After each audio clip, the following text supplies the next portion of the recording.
After my last encounter with twin movies, I talked about Mars Attacks and Independence Day. Here's a hint, it's the one that didn't flop. And since I haven't talked about it in like bajillion years, I decided to talk about Michael Bay's Armageddon and Deep Impact. Who's the director of Deep Impact again? Oh. Anyways, let's just go through them. The origin of Deep Impact started back in the 70s with producers Richard Zanuck and David Brown.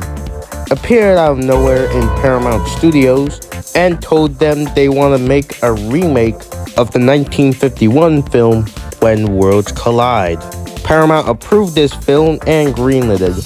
Although several screenplay defaults were completed, the producers were not actually happy with any of them, and the project remained in development hell. Dang it, let's just call it development heck, because I can't say it yet. 2 decades later, it was now the 90s.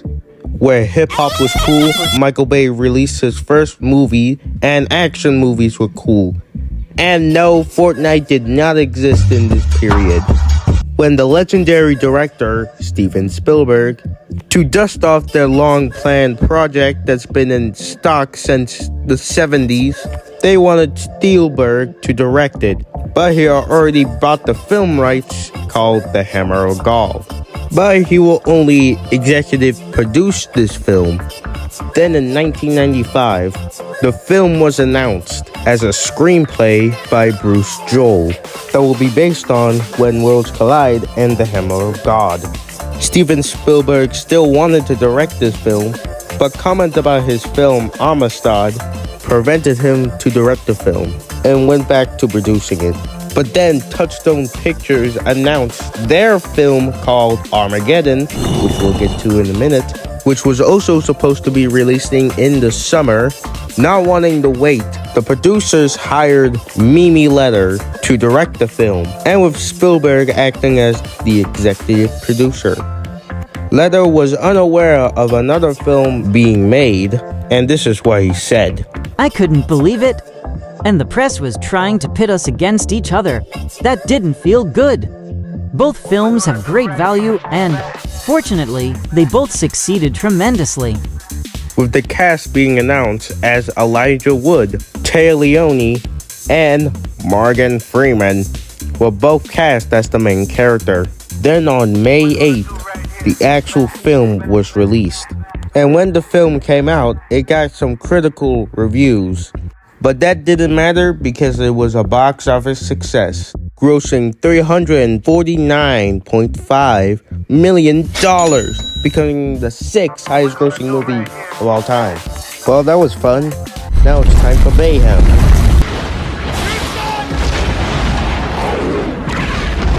Speaking of Armageddon, here's Armageddon, where the production president at Disney took a look at the film.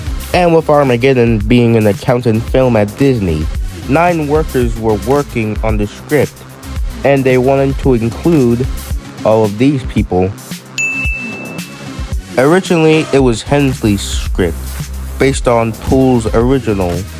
The film was greenlit to Touchstone Pictures. Then producer Jerry Bruckheimer hired a succession of writers to rewrite the film.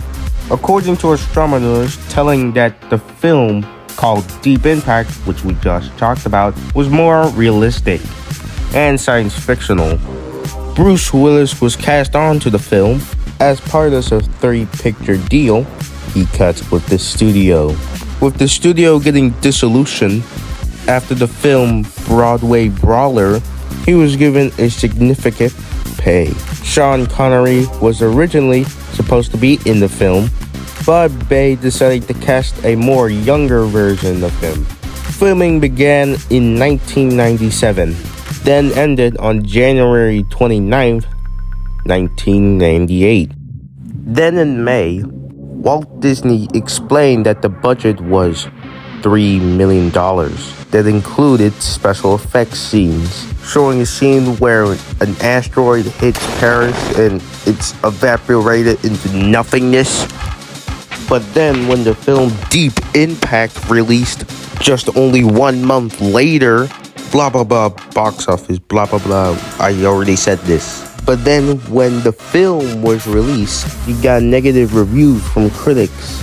But the audience was like, yeah, this is awesome. But hey, who actually gives a crap about Rotten Tomatoes anymore? The only thing Disney cares about is money. And boy, did they get a lot of it.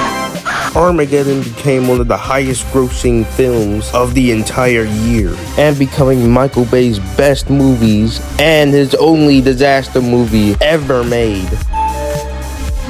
Now it's time to compare these two, and why are these the same? Well, just take a look at them. When the government realized there's a giant meteor heading towards Earth and going to extinct all humanity, some oil drillers are going up in space to destroy the entire meteor. Oh, and there's a scene where New York gets destroyed. There's also a scene where there's the ultimate sacrifice, which made everyone cry in the theater.